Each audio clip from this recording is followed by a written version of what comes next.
Assalamualaikum warahmatullahi wabarakatuh.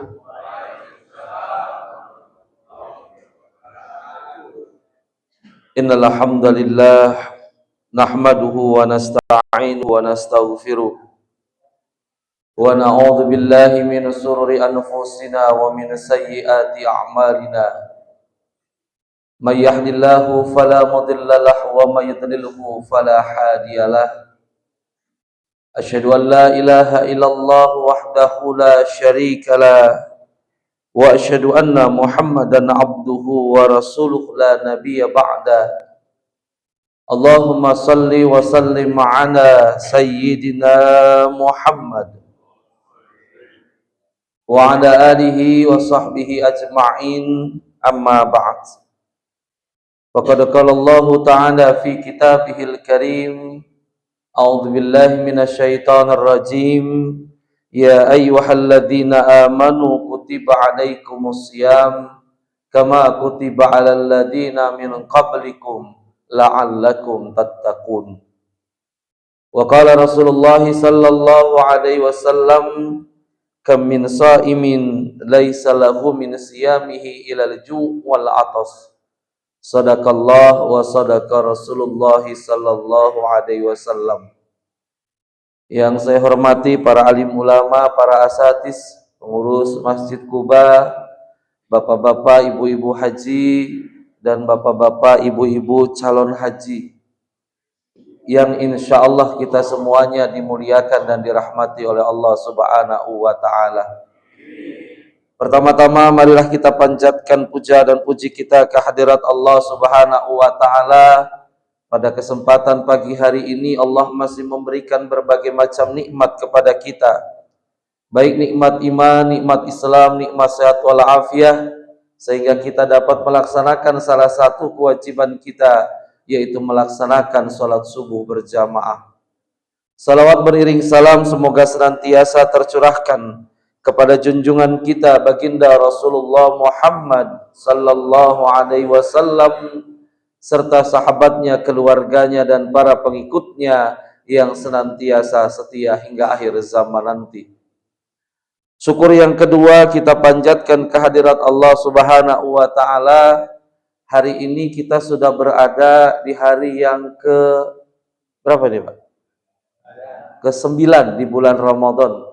Kita berdoa dan berharap kepada Allah semoga semua amal ibadah kita, baik yang wajib maupun yang sunnah, dari awal Ramadan sampai dengan hari ini, semua diterima dan diberikan balasan pahala oleh Allah Subhanahu wa ta'ala.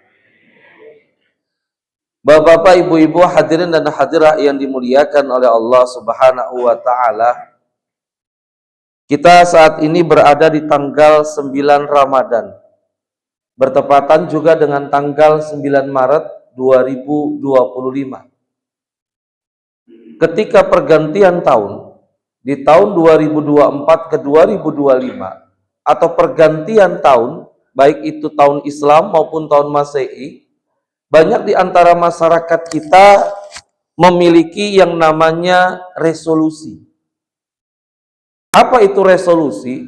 Dia punya cita-cita, dia punya target. Misal, kemarin di 2024, ketika akan memasuki 2025 misalnya, yang tadinya mereka belum punya pekerjaan, maka resolusinya 2025 harus punya pekerjaan. Yang tadinya di 2024 belum punya rumah, pengen punya rumah. Yang tadinya di 2024 belum punya mobil, pengen punya mobil. Yang tadinya tahun 2024 belum menikah, belum kawin, pengen kawin. Yang sudah kawin lagi. Bapak-bapak mau cepet udah ngomong kawin lagi mah. Itu namanya resolusi, ada target. Cuma kadang-kadang Bapak Ibu yang dimuliakan oleh Allah Subhanahu wa ta'ala, banyak orang kalau bicara tentang resolusi, kalau bicara tentang target yang akan dicapai, itu lebih banyak urusannya urusan dunia. Apakah ada orang misalnya ketika tahun 2004, 2025 lalu punya target, pokoknya di tahun 2025 ini saya ingin menghatamkan Al-Quran, misalnya 1 tahun itu 2 kali atau 3 kali. Saya pengen di tahun 2025 misalnya ingin lebih banyak bersedekah. Saya tahun di 2025 ingin belajar ilmu dan lain sebagainya. Itu jarang kita dengar. Yang sering kita dengar adalah bicara tentang target keduniaan. Nah sekarang kita memasuki yang namanya bulan Ramadan. Yang jadi pertanyaan buat kita semuanya adalah, kemarin sebelum masuk Ramadan, sudah punya resolusi belum Bapak Ibu? Apa target kita di bulan Ramadan tahun 2024? Apa target kita di bulan Ramadan tahun 2025 ini? Kita ingin di 2025 tentu akan harus lebih baik daripada tahun 2024. Sebab mengapa? Kalau bicara tentang kewajiban melaksanakan ibadah puasa, ayatnya sudah sama-sama kita hafal. Ya ayyuhalladzina amanu kutiba alaikumusiyam kama kutiba alal ladzina min qablikum la'allakum tattaqun. Kata Allah, hai orang-orang yang beriman. Ayat ini Bapak Ibu, ayat ini ditujukan oleh Allah untuk orang-orang khusus. Kenapa orang-orang khusus? Di beberapa ayat di dalam Al-Quran, Allah memulai kata ayat itu dengan kata-kata ya ayuhan nas, wahai manusia. Ini umum. Siapapun yang namanya manusia, mau dia orang Islam, mau dia orang beriman atau tidak orang beriman, masuk ya ayuhan nas, wahai manusia. Tapi untuk melaksanakan ibadah puasa, yang Allah panggil orang khusus, orang spesial. Siapa dia? Ya ayyuhalladzina amanu, hai orang-orang yang beriman. Mudah-mudahan kita termasuk orang-orang yang khusus, yang istimewa di hadapan Allah Subhanahu wa taala. Allah katakan ya ayyuhalladzina amanu, hai orang-orang yang beriman. Kutiba alaikumusiyam, telah diwajibkan atas kamu melaksanakan ibadah puasa kama kutiba alal ladzina min qablikum, sebagaimana telah diwajibkan atas orang-orang sebelum kamu. Apa target, apa resolusi Allah ketika memerintahkan kita melaksanakan ibadah puasa? La'allakum tattaqun. Mudah-mudahan kamu menjadi insan-insan yang takwa. Cuma yang jadi pertanyaan Bapak Ibu, kalau kita mau jadi insan yang takwa, mohon maaf, apakah mungkin ketakwaan itu bisa diperoleh hanya dengan sekedar menahan lapar dan haus?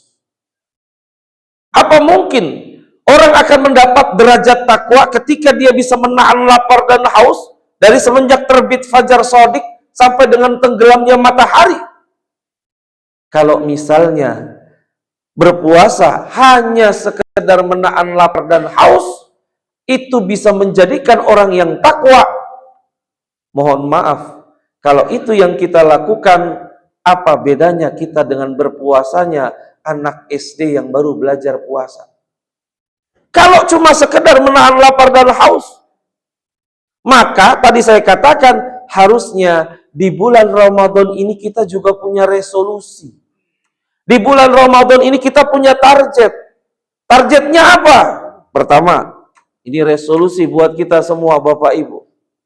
Yang pertama targetnya adalah untuk yang sudah melaksanakan sholat yang 5 waktu rutin, diusahakan di bulan Ramadan ini sholat 5 waktunya di masjid. Makanya alhamdulillah nih kalau di Masjid Kuba ini setiap subuh di Ramadan, di luar Ramadan seperti ini ya Pak. Luar biasa ini, Masya Allah. Kalau di masjid lain Pak banyak. Kalau di luar bulan Ramadan, di Ramadan kayak begini, di luar Ramadan Pak, Masya Allah, jamaahnya sampai keluar-luar Pak. Keluar-luar. Nggak ada yang di dalam, di luar semua. Ini Ramadan mengajarkan kita, mendidik kita, melatih kita untuk apa? Rajin sholat berjamaah ke masjid. Saya tuh paling senang kalau lihat bulan puasa Pak, lihat masjid itu penuh. Memang di bulan Ramadan. Apalagi kalau hari pertama sholat subuh. Itu masjid, musola, surau, langgar, penuh sampai keluar-luar Pak. Hari pertama. Nanti masuk hari ke-27, softnya mengalami kemajuan yang sangat pesat. Sopnya maju Pak, tinggal 2 sop. Nanti keluar bulan Ramadan yang paling banyak sholat subuh di masjid siapa? Aki-aki. Karena yang paling banyak sholat subuh di masjid aki-aki, mau nggak mau yang azan aki-aki Pak. Aki-aki kan suka pelupa, azan subuh sama azan zuhur beda. Akhirnya dia azan, hayya 'alal falah, Allahu akbar. As-sholatu khairum minan naum. Azan subuh ada ehnya Pak. Terus selesai azan yang azan dia, selesai azan yang qomat dia juga. Selesai qomat yang jadi imam dia juga. Selesai jadi imam yang gulung karpet dia juga. Anak muda lewat masjid teriak, "Woi, borongan nih," dibilang borongan. Ramadan mengajarkan kita untuk rajin sholat berjamaah ke masjid. Kenapa kok rajin sholat berjamaah ke masjid? Bapak Ibu, di antara tanda munafik, kalau kita kan selama ini mendengar tanda munafik itu yang paling banyak 3. Ayatul munafikis salasa. Tanda orang munafik itu 3. Idza haddatsa kadzaba, wa idza wa'ada akhlafa, wa idza tumina khana. Apabila dia berucap, dia berdusta. Apabila dia itu berjanji, dia khianati janjinya. Apabila dia diberikan amanah, dia berkhianat. Kita sering mendengar ciri orang munafik itu seperti itu. Tapi kata Nabi apa? Kata Rasulullah sallallahu alaihi wasallam, salat yang paling berat buat orang munafik kata Nabi adalah salat subuh dan salat isya berjamaah di masjid. Kalau seandainya mereka mengetahui keutamaan salat subuh dan salat isya berjamaah di masjid kata Nabi, mereka akan mendatangi salat subuh dan salat isya itu walau habwa, sekalipun mereka harus berangkat dari rumah ke masjid dalam keadaan merangkak Bapak Ibu. Ini keutamaan sholat subuh dan sholat isya berjamaah ke masjid. Maka buat kita yang alhamdulillah sudah sering-sering melangkahkan kaki ke masjid, alhamdulillah. Sebab salah satu cara praktis nih, cara praktis Bapak Ibu. Cara praktis untuk menghapuskan dosa, kata Rasulullah, man tatahhara fi baitihi. Siapa yang toharoh di rumahnya, lalu dia langkahkan kaki menunaikan untuk sholat yang fardu, maka kata Nabi, 1 langkah kaki kanan dia langkahkan, 1 derajat diangkat sama Allah. 1 langkah kaki kiri dia langkahkan, 1 dosa diampuni sama Allah subhanahu wa ta'ala. Kenapa kita tidak mau banyak itu keutamaan orang yang melaksanakan, melangkahkan kakinya ke masjid? Allah janjikan seperti itu, tapi banyak orang yang kadang-kadang malah tidak mau ke masjid.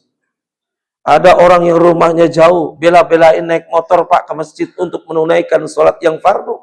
Tapi ada orang yang nempel rumahnya di dekat masjid, nempel sama masjid, tapi jarang-jarang ke masjid. Itu biasanya orang-orang yang ada di daerah Bojongkenyot Pak. Kalau di Masjid Kuba mah insya Allah ya Pak, sama.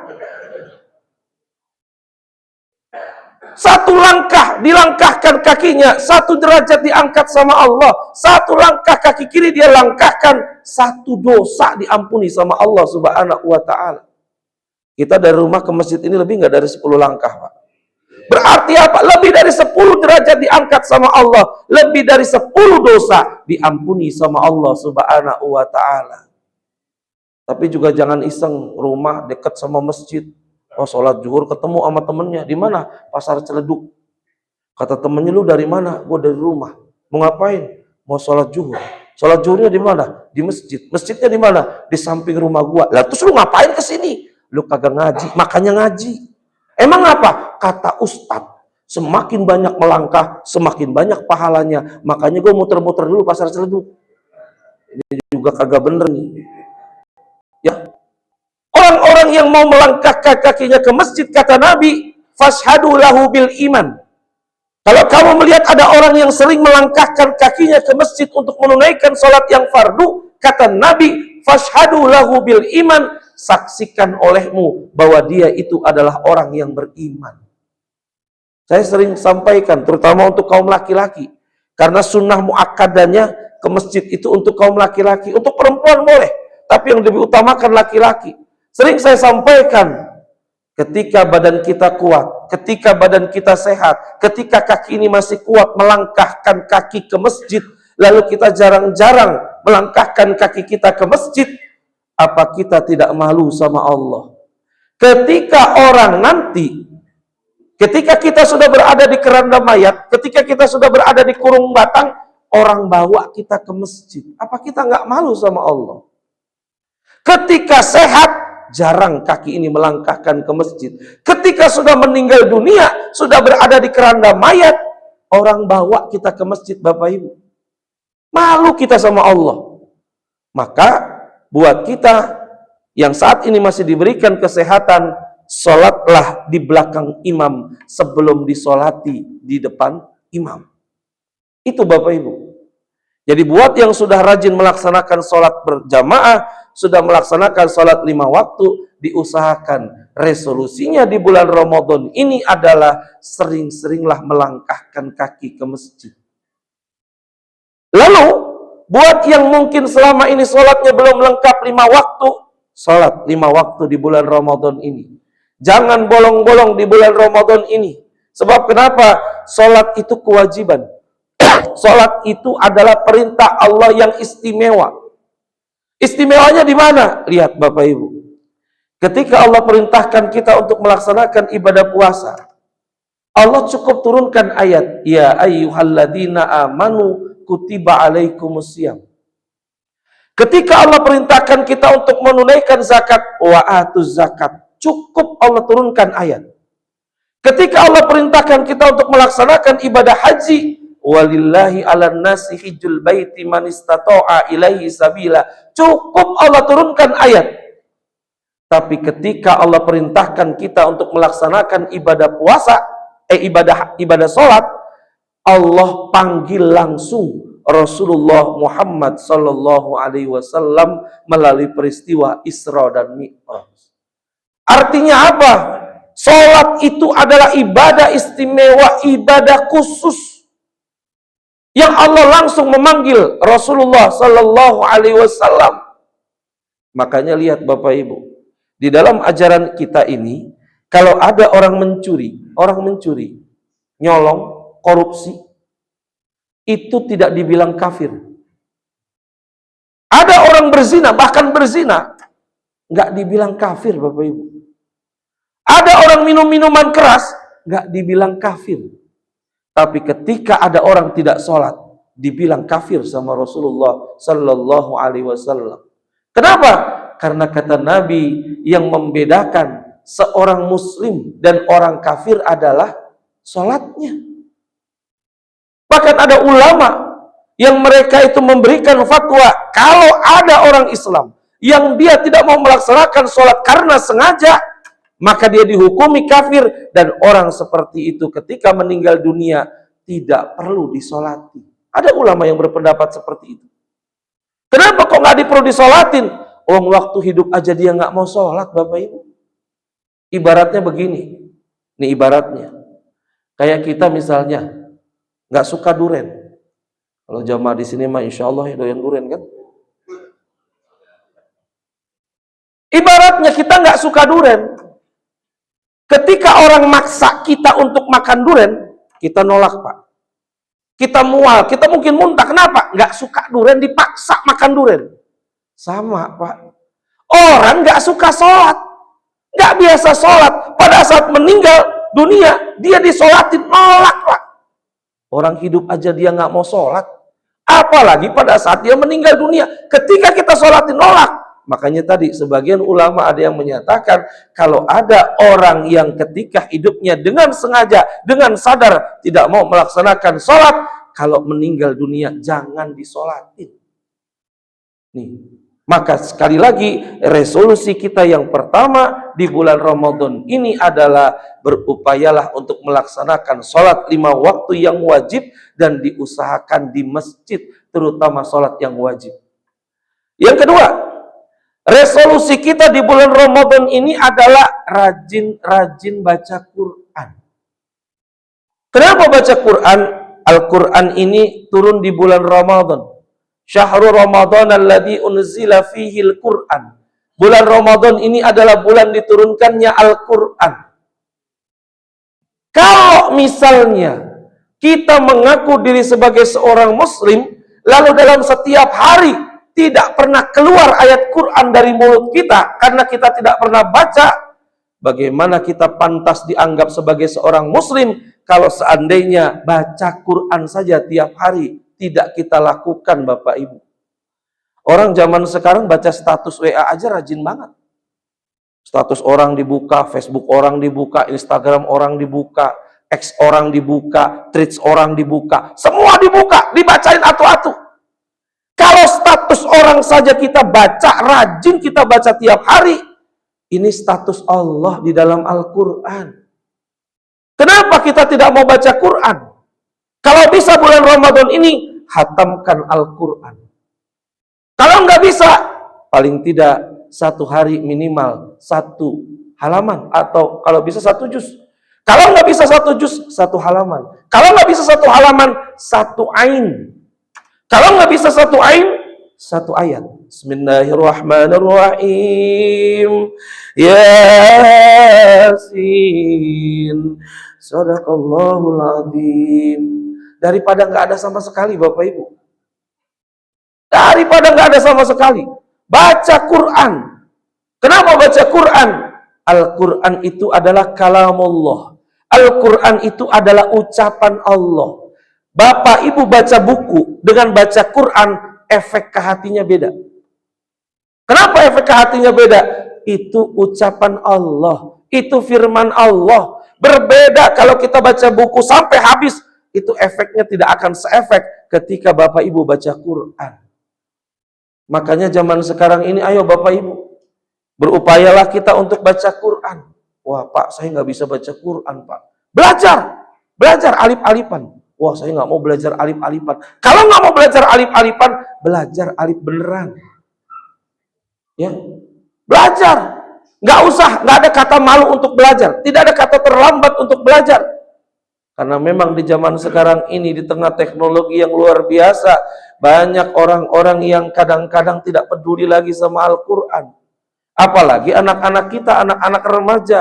Berat Pak, untuk menyuruh mereka untuk baca Quran, untuk melazimkan mereka setiap hari baca Quran, itu nggak gampang.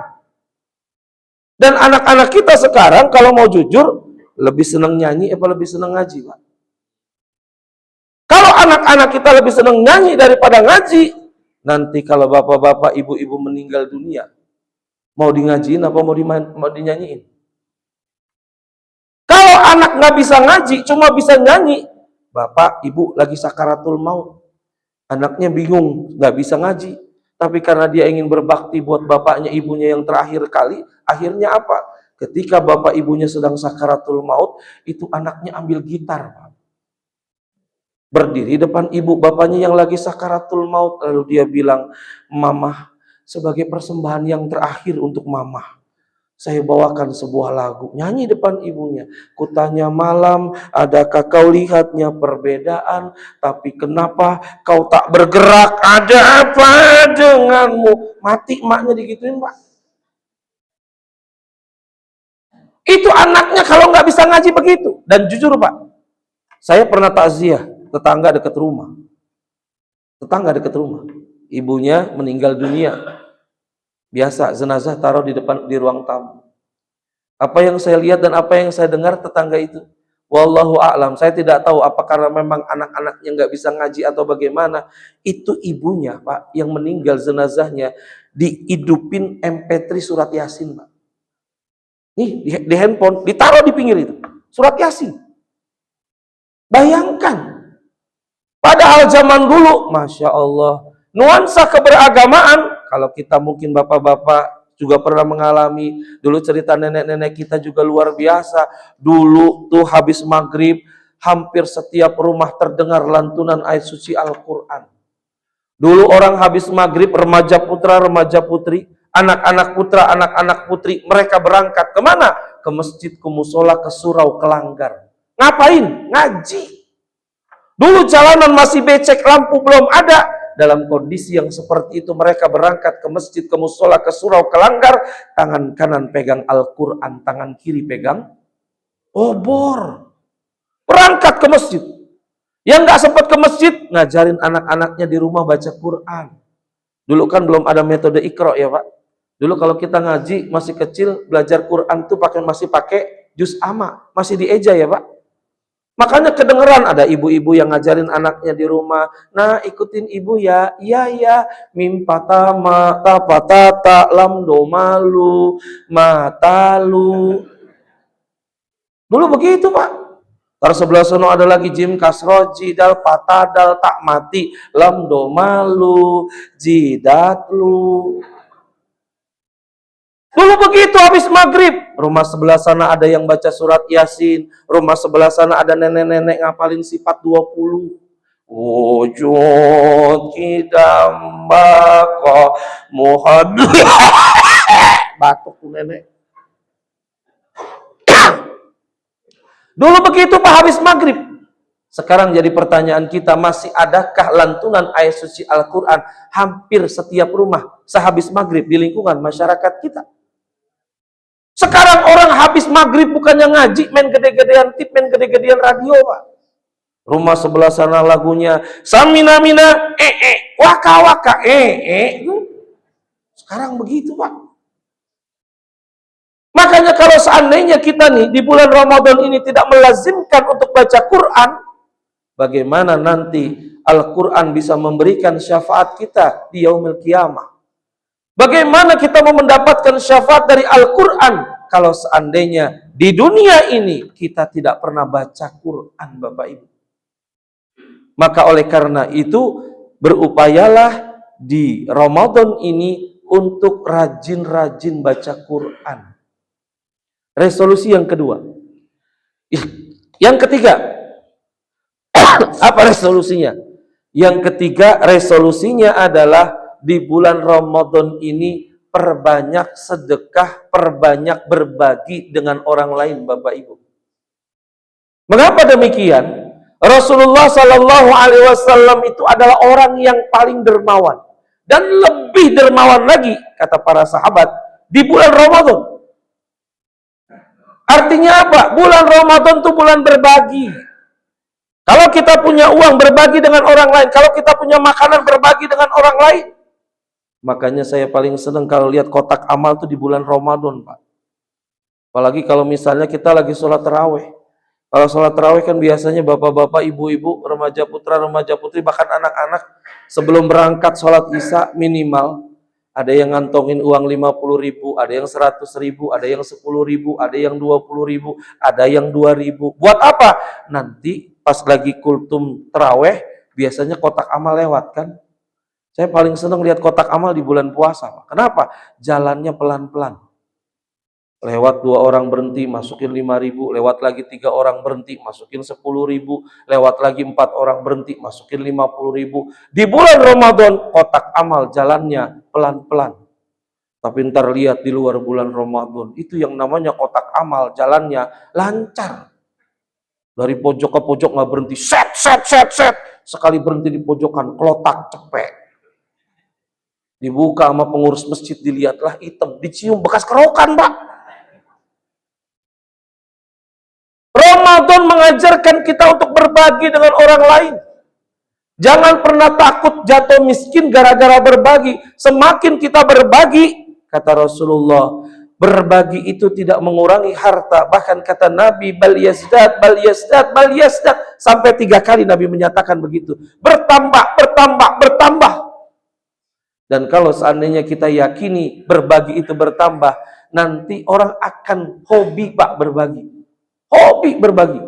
Kenapa? Dia merasakan manfaatnya berbagi luar biasa. Saya punya pengalaman Pak. Tapi ini bukan riya. Ini tahadus bin nikmah. Dalam Al-Quran Allah katakan, fa'amma bini'mati rabbika fahaddis. Nikmat dari Tuhanmu suruh ceritakan. Di rumah saya itu tahun 2006. Masjidnya mau dibongkar total. Masjid itu didirikan tahun 1933.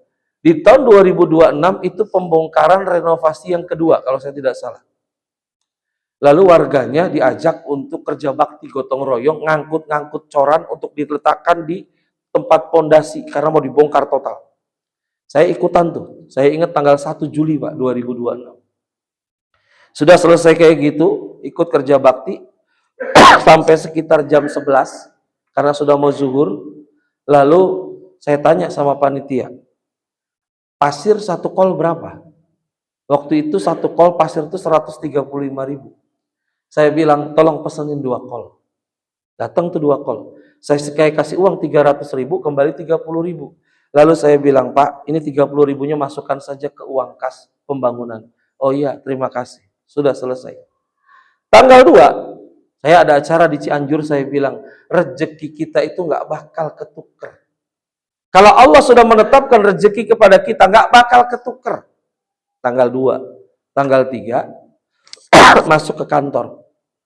Sekitar jam 9, 3 Juli 2006. Itu pengurus yayasan tempat saya kerja telepon. Assalamualaikum. Waalaikumsalam. Pak Hari mau nanya. Iya Pak. Pak Hari pernah umroh? Pernah Pak. Tahun berapa? 2003. Oh 2003. Oh ya sudah. Makasih. Tutup telepon. Selang beberapa menit lagi, telepon lagi pengurus yang lain. Dia bilang, Assalamualaikum. Waalaikumsalam. Pak Hari pernah umroh? Pernah Pak.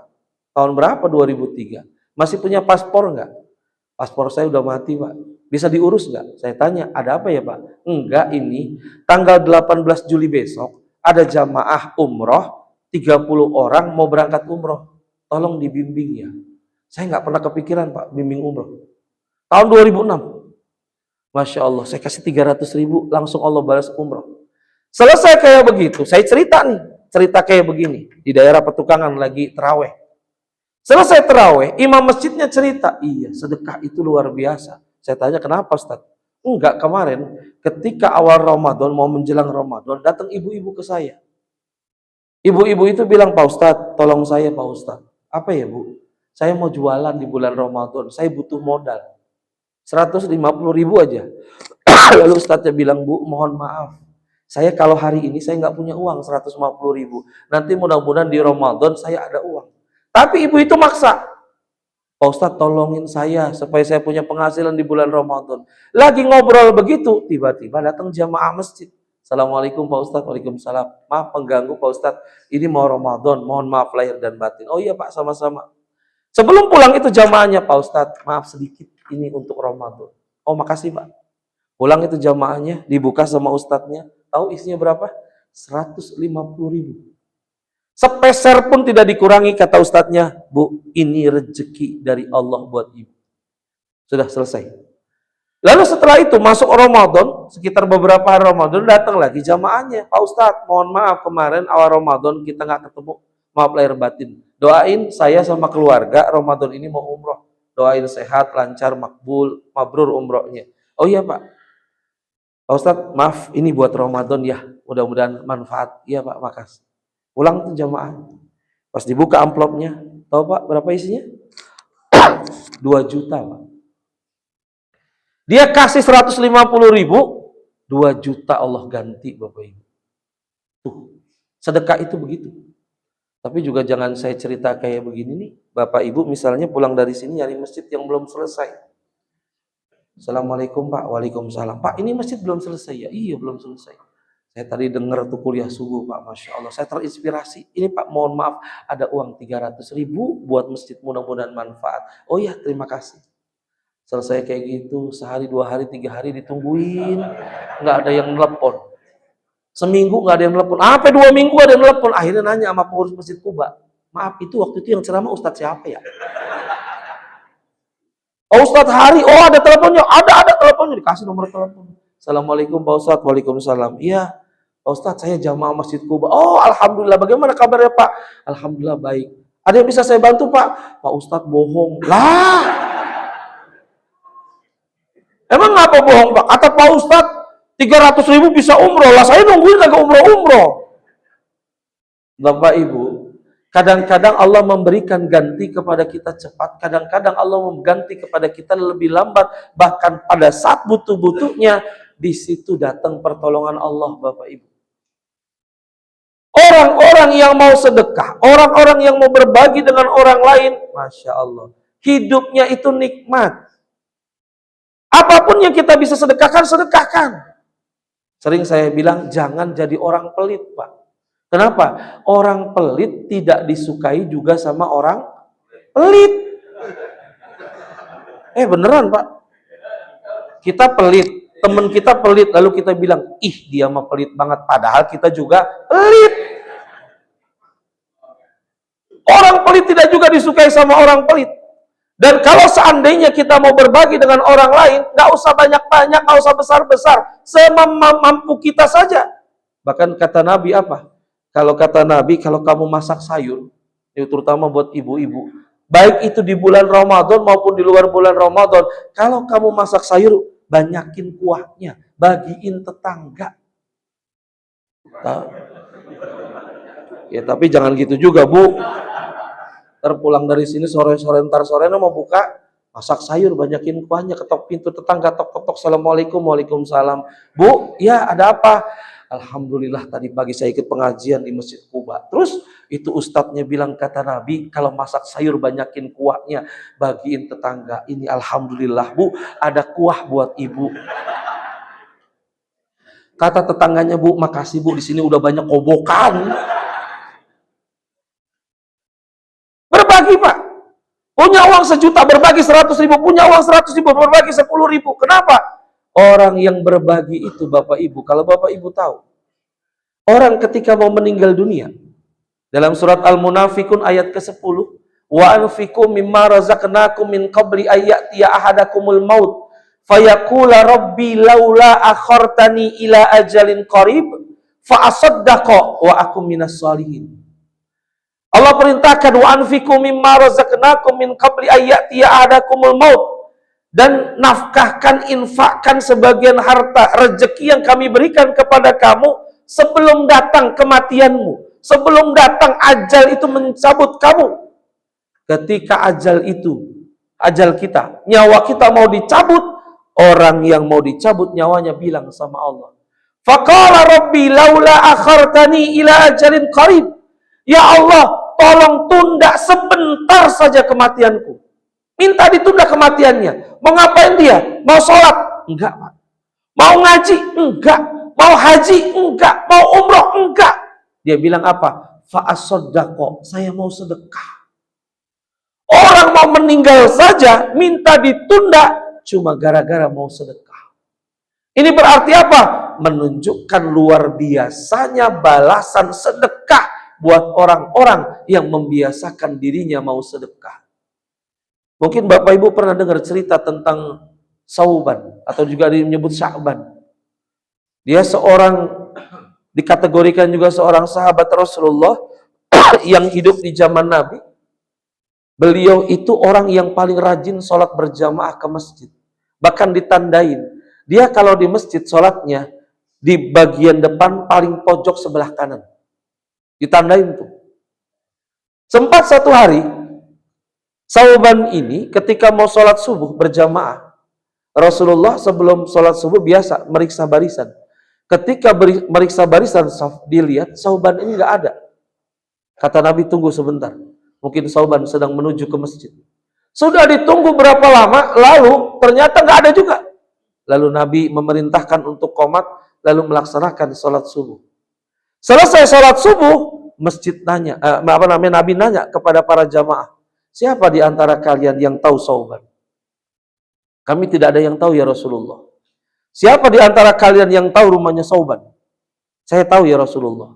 Maka Nabi ditemani untuk ke rumah Sauban. Bapak Ibu tahu, rumah Sauban itu, beliau itu orang yang paling rajin ke masjid. Rumah Sauban itu, Rasulullah berangkat dari Masjid Nabawi ke rumah Sauban itu sampainya waktu duha. Saking jauhnya rumah Sauban. Sampai di sana Rasulullah ucapkan salam, keluar istrinya. Lalu Nabi nanya, kemana Sauban pagi ini tidak ada di masjid? Apa kata istrinya? Sauban sudah meninggal ya Rasulullah.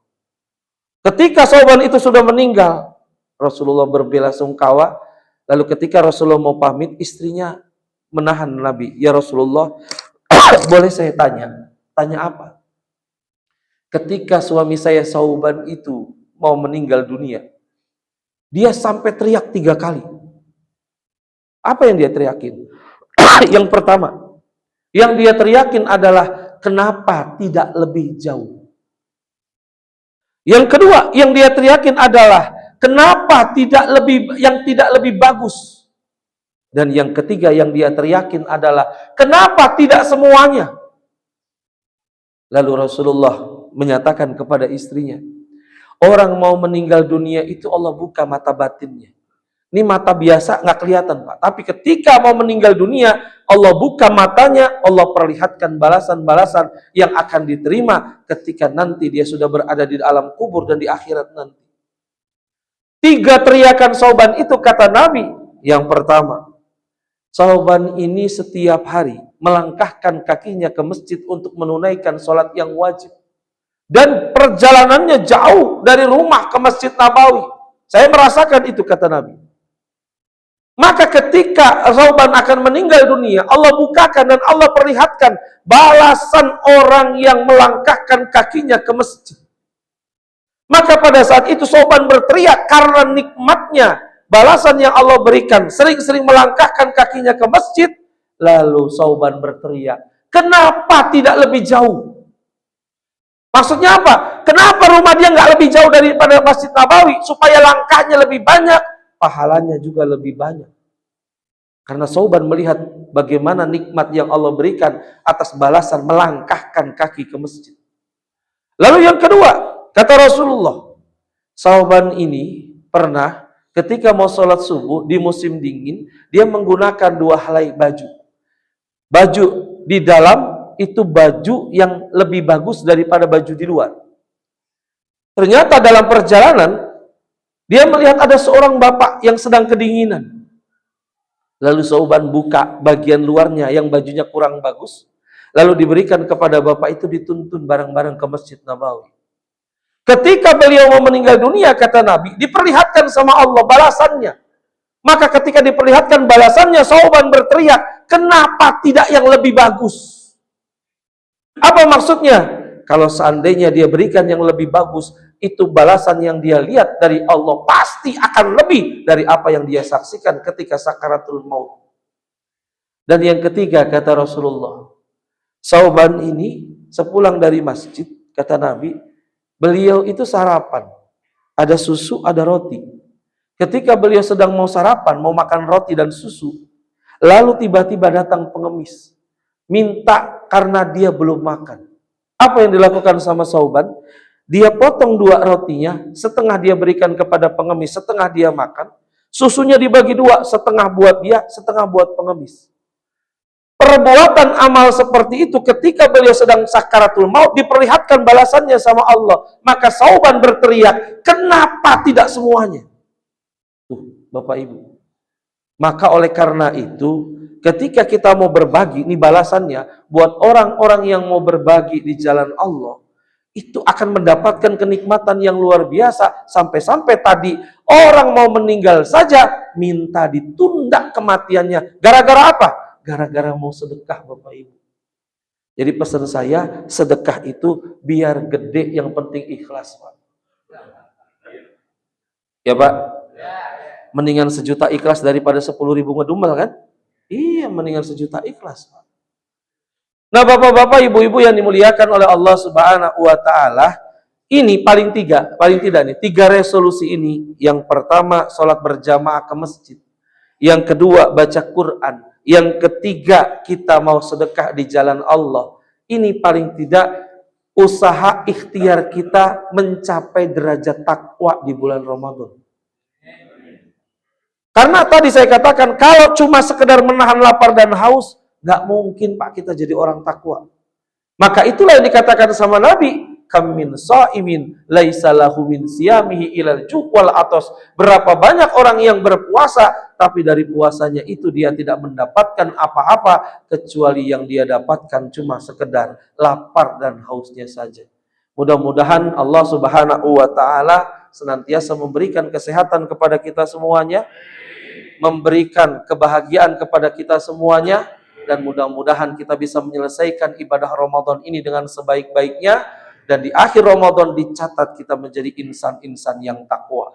Yang terakhir Bapak Ibu, berapa banyak orang yang tahun lalu bercita-cita ingin ketemu dengan bulan Ramadan, tapi tahun ini cita-citanya itu terhalang. Karena apa? Karena kematian. Maka Kita tidak pernah tahu apakah ini adalah Ramadan yang terakhir buat kita, Bapak Ibu. Manfaatkan dengan sebaik-baiknya. Karena umur tidak ada satu orang pun yang tahu, boleh jadi saya belakangan, bapak-bapak, ibu-ibu duluan, atau sebaliknya, bapak-bapak, ibu-ibu duluan, saya belakangan. Atau saya duluan nyolatin bapak-bapak, ibu-ibu. Itu kita nggak ada yang tahu. Maka oleh karena itu manfaatkan Ramadan ini dengan sebaik-baiknya. Mudah-mudahan Allah mempertemukan kita kembali pada bulan Ramadan tahun yang akan datang. Ini saja dari saya, lebih kurangnya mohon maaf. Apabila ada jarum yang patah jangan disimpan di dalam peti. Oh ya, baik, kita sama-sama berdoa kepada Allah. Mudah-mudahan sekali lagi Allah Subhanahu wa taala memberikan kita kesehatan sehingga kita bisa melaksanakan ibadah Ramadan dengan maksimal. Kita awal doa, kita baca umul kitab Al-Fatihah. Alhamdulillahirabbil alamin. Iyyaka na'budu wa iyyaka nasta'in. Ihdinas siratal mustaqim. Astaghfirullahaladzim, astaghfirullahaladzim, astaghfirullahaladzim.